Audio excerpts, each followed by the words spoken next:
You make a bunch of noise out here, so they have peace and quiet in here.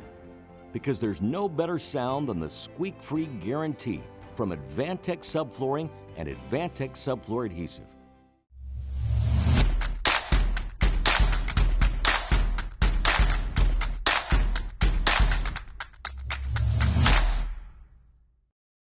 Welcome to the UnBuild It Podcast. I'm your host, Pete Yost, and Jake makes me laugh all the time. I'm here with Jake and my buddy Steve.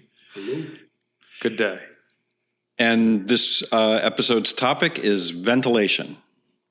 And I think one of the hardest things to explain to people new to the building industry and or your clients is, yes, we're going to make your house so airtight that we have to introduce outside air.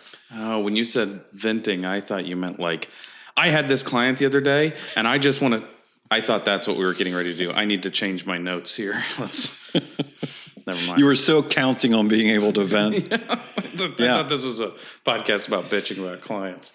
And so when we talk about ventilation, it's trying to bring in three things, right? The right amount of air from the right location, drawn from the right location, and then according to the right schedule. And that's the difference between just whatever the cat dragged in and improving air quality by bringing in outside air. So, Do we want to start with ventilation that we don't want? ventilation sure, I'm very intrigued. Well, let's start with it's uncontrolled. We have the Right. leaky house. That's what you just said. Yep. It's unfiltered. It's untempered. It's willy-nilly. It's crappy windows, crappy doors. It's a 8-inch duct that just goes from the exterior of the house into the mechanical room and just is a hole that you could get a Hope for the raccoon best. through, you know. But that's how we did it forever. And so a quick question for each of you. Do you remember the first house that you did whole house mechanical ventilation on? Yes. Steve, do you? Yeah. Do you care Mine to? wasn't that long ago. So just like, what were the throws that you went through or considerations? Oh, I had to argue with our HVAC guy as to whether or not it was important, as to whether or not it was a good idea. It was an addition. And it's interesting because the second acronym letter there is V for ventilation. Ventilation, yeah. But we had when we started doing all of what I think of as a upgraded performance, as soon as we started building beyond code, it was a knockdown drag out with every HVAC guy that we worked with for the first few years, period. Oh, you can't do that with a mini split. That won't be comfortable. Mm-hmm. You know, those mini splits, they get dusty and then they just quit working, you know, like they just didn't understand the technology. So it was the same as anybody else in our industry. The second you do something different or new, they want to poo-poo it because it's not the way that they do it. And they think the way that they do it is correct already. Interesting. And so what mechanical ventilation system did you install the first time through? I don't even remember the name of the manufacturer. It was it was built in a Braun plant, but it wasn't a Braun unit. Braun makes an incredible amount of ERVs for other people too. Interesting. So if you're getting So it wasn't ERV, an energy recovery was. ventilator, Yep. which we'll come back to in a second. Yep. Yeah. If you're getting chances are if you're getting a private label ERV that is not a major manufacturer that you recognize of HVAC equipment, Braun probably makes it. Interesting. I didn't know that. I think they're the largest manufacturer of ERVs in the U.S. Steve, your first whole house mechanical ventilation. Zender. It was a Zender, your first one? Passive house? Yep.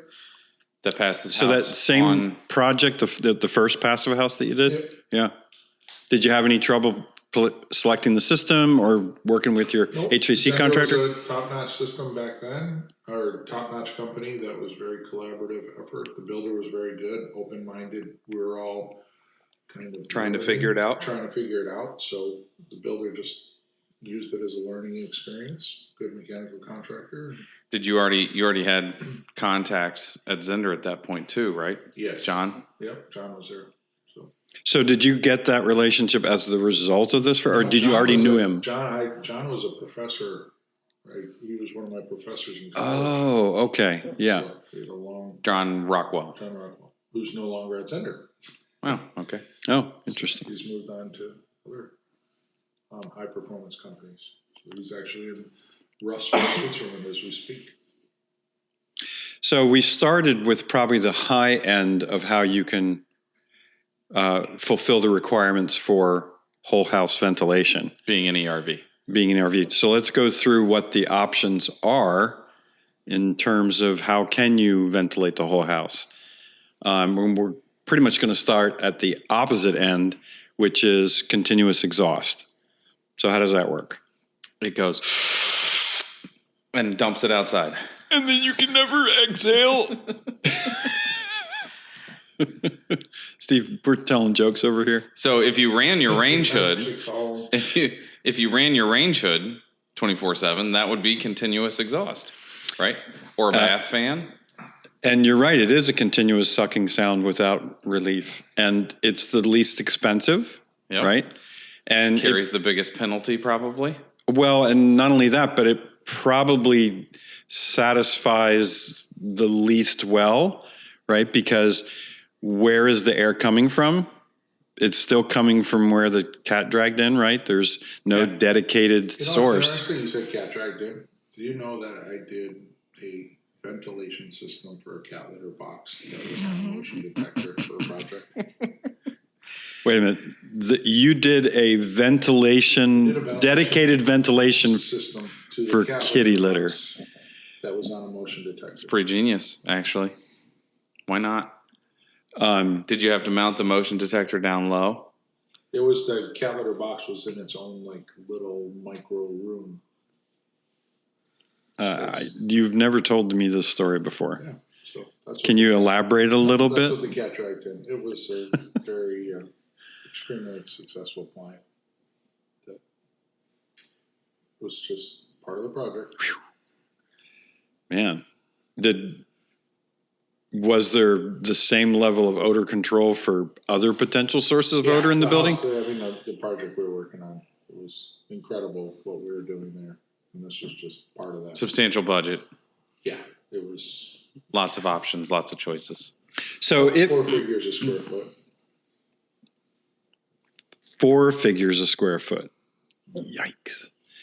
So that's how you get to that point. You put in ventilation systems just for the cat to shit on. Right. I guess that goes with the territory. So when you continuously exhaust for your ventilation system, you continuously depressurize. And so what's kind of tolerable in terms of pressures? And I say this because Steve and I both worked with or around the Masco Environments for Living program, which had a standard of no more than 3 pascals pressure difference from any location in the building.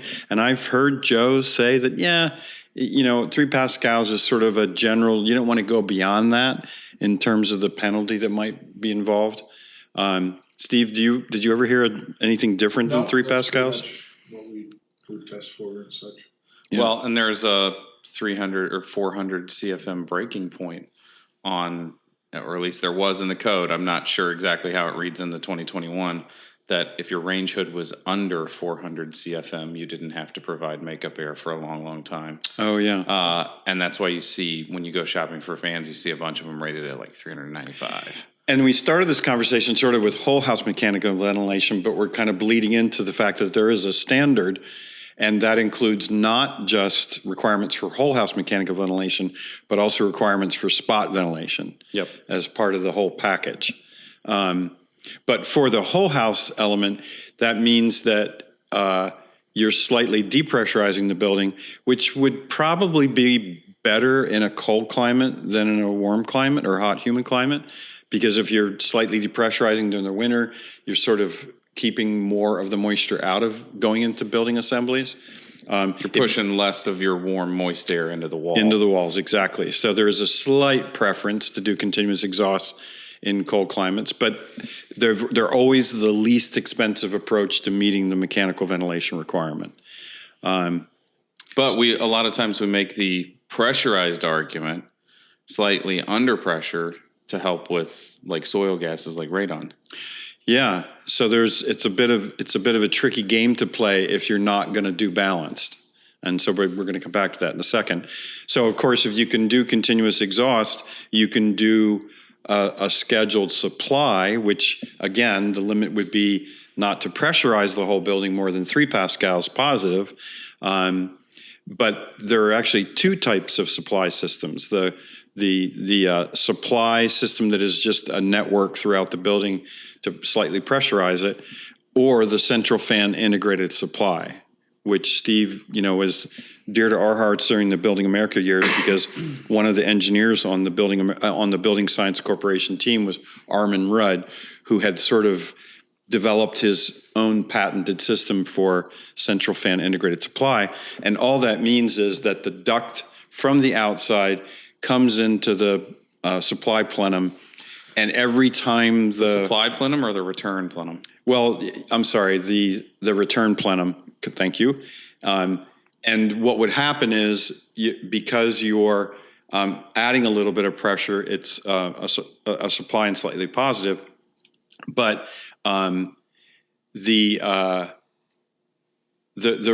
result of this is that since it's integrated with the forced air system, you've got to turn on this big ass blower in order to just get your ventilation. Yep. So you have to run the furnace's blower to get that air to move through the house. So I've had a couple conversations with HVAC guys that we've worked with in the past about this. And one of them was like, well, you don't have to have it on. It'll still work its way into the house. And I'm like, there has to be a driving force. It can't just be a damper.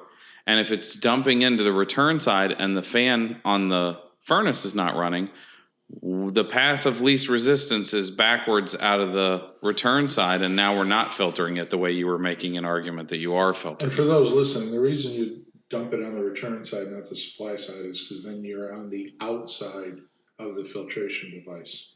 But only if the fan's running, is the argument I was just making. Yes, but what I'm saying is you don't want to hook it up to the supply side or that, because then the outside air doesn't get the opportunity to get filtered. Excellent. Or tempered if the system's running too.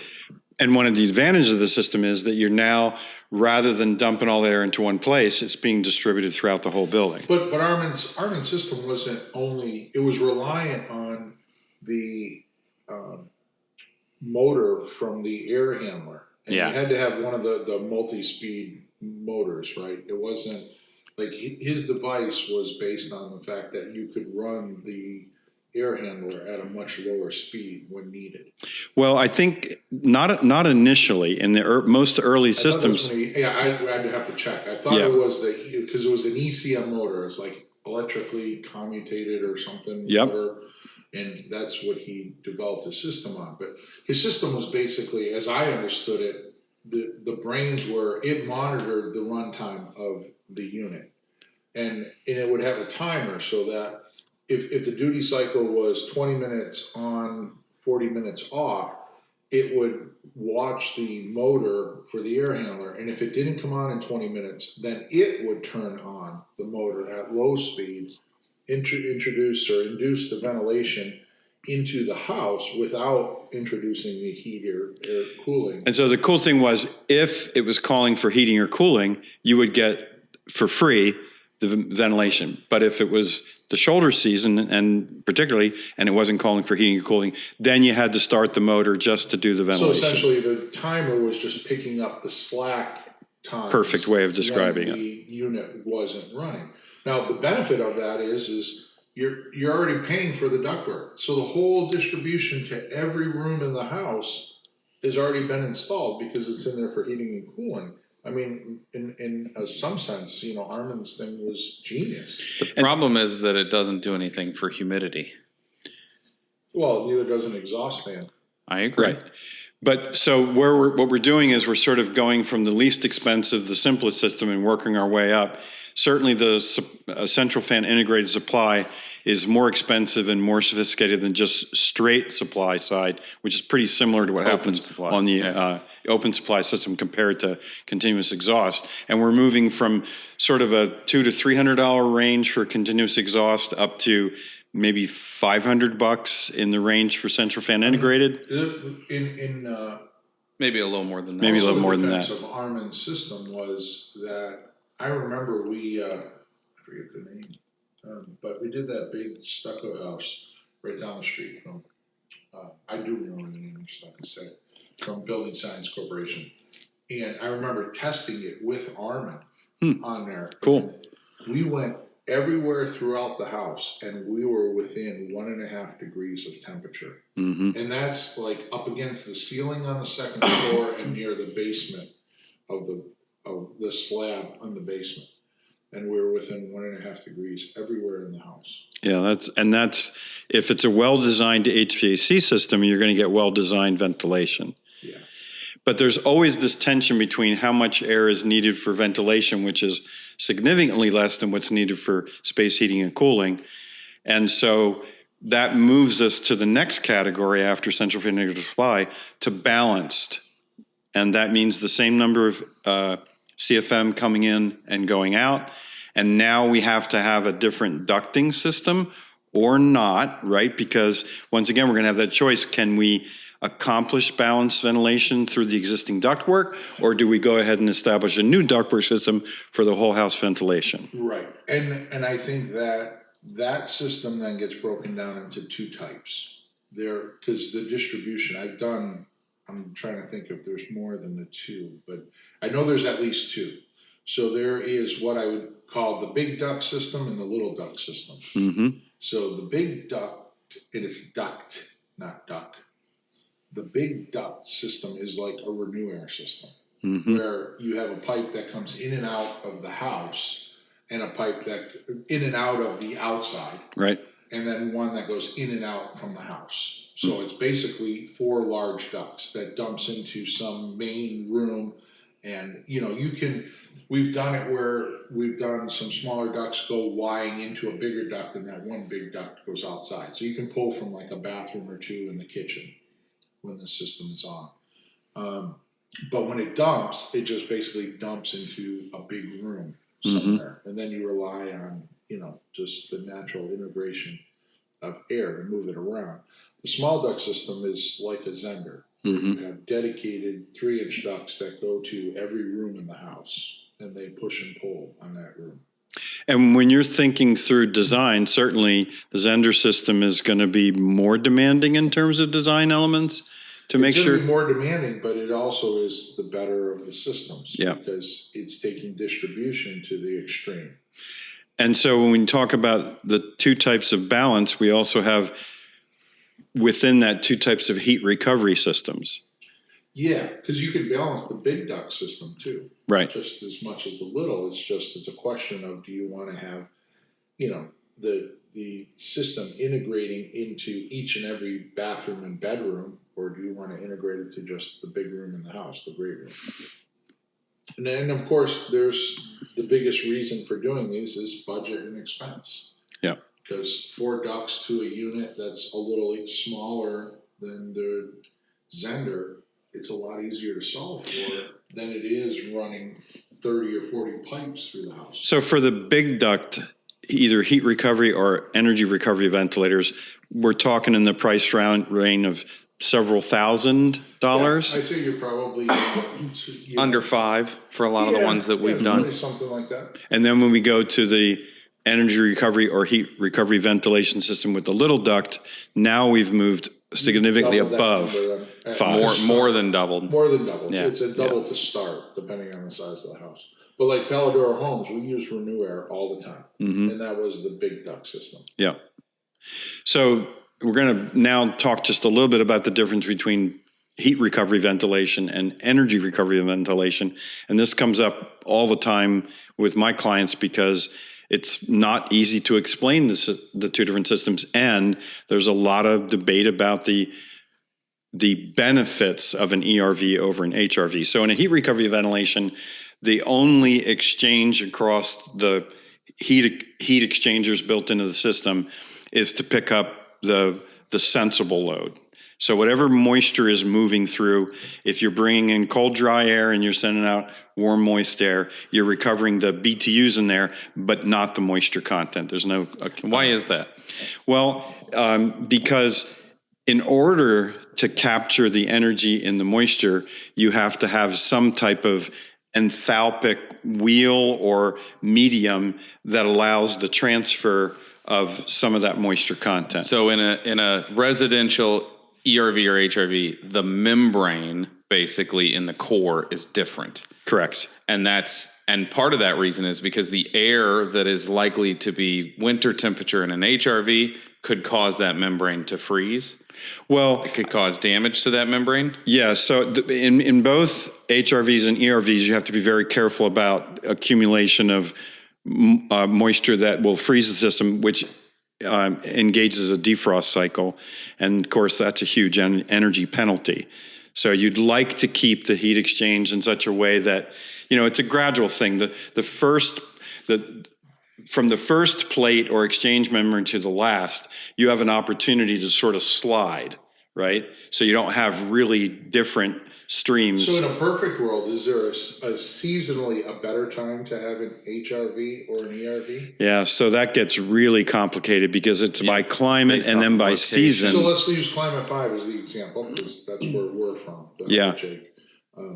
Because I'm getting at something here, but I want you to answer these questions first. I've never been convinced that the ability of an ERV to really pick up significant, latent load is worth the effort or the cost of an HRV compared to an ERV. But and I'm not an engineer, and there are plenty of engineers that say, no, that's crazy if you can go with it. The other major consideration for me is that there are way too many people out there, including HVAC contractors, that think that you can dehumidify outside air with an ERV. Yeah, that's not going to happen. Yeah. So you're promoting the use of an HRV in our climate. Well, so the other thing I like about an HRV from a building science point of view is that HRVs incidentally dehumidify during the winter. So they help to keep the air inside the house drier. Now, occupants might not like that, but I don't care about them. I care about the building. Because I know as a joke. I couldn't remember who it was. I want to say it might have been one of the Zender guys, but they had said, in a perfect world, the beauty of Zender is you would buy both the ERV core and an HRV core and then seasonally swap. No kidding. Yeah, because they have that ability. The core can slide in and out of them. I have never heard of that. That's really interesting. We kind of glazed over. You were starting to say the difference between HRV and ERV, and we just talked about HRV. So ERV, there's another load that's taken care of there, and it's the moisture. Right. It helps to the only thing the ERV can do is it helps to maintain the difference between the two streams. It can't actively move moisture from one stream to the other, but it can help to reduce how much it would dehumidify in the winter or how much it would increase the humidity in the summer. But it can't actually dehumidify. By trying to equalize. Yeah. By enthalpy. Yeah. Enthalpy is actually capturing both the latent and the sensible load in the exchange. Yeah. So I know we don't have that much time left, so we have to talk a little bit about, well, how do you go about calculating how much air that you need to do in terms of whole house? And I want to talk about my failed experiment. Ooh, we better go through the table pretty quick. So in the code book, there's a section. And we're referencing IRC 2021. Which is mechanical section 1505 in general. And you can do your calculation of how much CFM you'll need either by the table, which is based on overall square footage and number of bedrooms, or you can use the equation, which takes into account the overall size of the building by square feet and then the number of bedrooms. So just real quickly, I'm going to read you the equation. Okay. So it's 0.01 times the square footage of the building, the conditioned space, plus 7.5 CFM per bedroom plus 1. Okay. So let's take 1,000 square foot house. Yep. So if it's 1,000 square feet, we're going to multiply 1,000 times 0.01. That would be 10. Yep. Right. And then if it was 2 bedrooms, it would be 7.5 times 3 because it's number of bedrooms plus 1. That's 22.5 plus 10. That's 32.5 CFM per hour for the building. And interestingly, if you go to the table, the answer for 1,000 square foot house, 2 bedroom is 45 CFM. So the table gives more. And at that level, it's quite a bit higher. But the problem is the category is anything less than 1,500 square feet. So the table is more of a blunt sword, right? Yep. And the table, as we were talking about earlier, says square footage, not cubic volume of air. Yeah. What if my house has 7'7" ceilings? Yeah. Well, what if my house has 12-foot high? But the people only live down low, so it doesn't matter. Only the air down low enough? Only on the air. We're on the down low here. Okay, so let's do another example. Okay, so a 4,000 square foot house, 4 bedroom, that would be 4,000 times 0.01. That's 40. And then 4 times 7.5. Because it's 30. No. So we're doing a 3 bedroom because it's 3 bedroom plus 1. Sorry.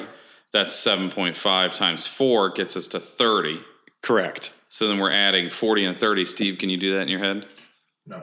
That's 70 CFM. Nothing.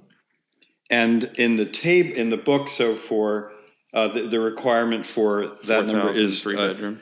Is 90 CFM. So it's higher again. Yeah, higher again. So, in other words, it's just playing it safe. Well, it's what happens when you fall into categories. We use the actual square footage, right? Mm-hmm. Where here it's 3,000 to 4,500. So if you have a broader band, it has to be the high side. Yeah, it has to be on the high side. And we should note that calculation is ASHRAE's 62.2. Yeah, this is interesting because it's part of ASHRAE 62.2. But it's in the code. But it's in the code. So which is funny because there's not much that's noted in the code that isn't just a check this standard and go someplace else. It's not very often you see a calculation in there. Yeah, and I think it's interesting too that it doesn't reference 62.2 here. It simply uses one of the major elements from 62.2. Yeah. 60.2.2 is more complex and takes into account more aspects of what affects the air exchange in the building. Absolutely riveting read. Well, I got to give Jake. I mean, Jake's got a relatively well-worn version of the 2021, so it's pretty cool. You even said, like, how could you build if you didn't have a copy of the code book? How can you possibly do this if you don't know what the rules? And spoiler alert, we are going to do an episode on how the code gets developed and implications for builders, high performance builders. I can't wait. But it's interesting you should say that because we're not going to have you on that one. Good. We're going to have a special guest who has special expertise that Jake and I do not have. So you don't get invited. You could listen to that podcast too, though, if you wanted to. Forget it. Okay, so you wanted to talk about a failed experiment? Yeah. So now he's excited. Now that it's his turn, he's excited. I'm going to tell you about it. Go ahead. Please, I'm really interested. So we actually had interest in trying to see if we could heat and cool a house via the ventilation system. Wow. It was only an 800 square foot house. The experiment failed miserably, so we couldn't. You're just basically not pushing enough air to change the temperature. So you're saying that the ventilation air requirements are just not enough to support heating and cooling. Moving enough air to. Yeah. And even in a passive house, you're not moving Interesting. enough air that we can make it work. So to get the fresh air we need, it's just not enough CFM to be able to then also condition air at that level. Yeah. That's really interesting. So even for a tiny passive house, you couldn't get there. It was only 800 feet, but it did have 12-foot walls, and the peak was at like 16 feet inside. So it was 800. Is this one on Martha's Vineyard? Yeah, it was 800 square foot large volume. Right. Right. And interesting. It was a challenge. And the basement was part of the conditioned space too. So it was basically another 800 square feet of space down there. Interesting. So you buried the lead. It's not an 800 square foot house. It's a 1,700 square foot house. Well, and by volume, it's an 800 square foot house to the feet. assessor and everybody beyond sure. the person doing the calculation for heating and cooling. Well, but according to the code, if it's a conditioned space, you'd have to count that Well, you're in your 4,000 square foot and 12 or 1,000 square foot. You probably didn't. We did. include the basement. We did. Oh, yeah, it has to. That square footage is included in the basement. So 1,000 square foot 2-bedroom home includes the No, basement. that's a slab on grade. It doesn't have a basement. Yeah. We counted all the conditioned space. So in These terms of made up houses that we're running before you math guys on. start fisticuff, I'm going to put Pete's resource up there. Is Okay. that okay. So for indoor air quality, once again, Building Science Corporation, buildingscience.com has great resources looking at all aspects of mechanical ventilation. But Green Building Advisor, the building science blogs, there's a number written by Martin Holliday. There's a number written by Allison Bales that are really good contemporaneous, so up to speed with the latest changes in ASHRAE 62.2. Those are great auxiliary resources in addition to what we covered in this. And Allison publishes all kinds of stuff everywhere. He's Energy Vanguard is his blog. He's fantastic. He's good at explaining. A great follower. Well, He's a great he's got a teacher. book out. So Allison, he's a PhD in building science and an acting practitioner that does mechanical design for buildings. We're so lucky to have a guy like him, and many of his blogs are in front of the paywall in GBA or for free on his website. So We should he's throw a really shout good. out. What's that guy's in Texas? Oh shoot, Christoff, Irwin. They're in Austin. Dang it! I feel so bad that I It's can't. not Building Science Texas, but No. it's something else. Man. We'll put it on the website. Yeah, under we'll put a this link episode. below the YouTube video, and put it in the show notes. I apologize, Christoff. Yeah, they Do you are. have your phone?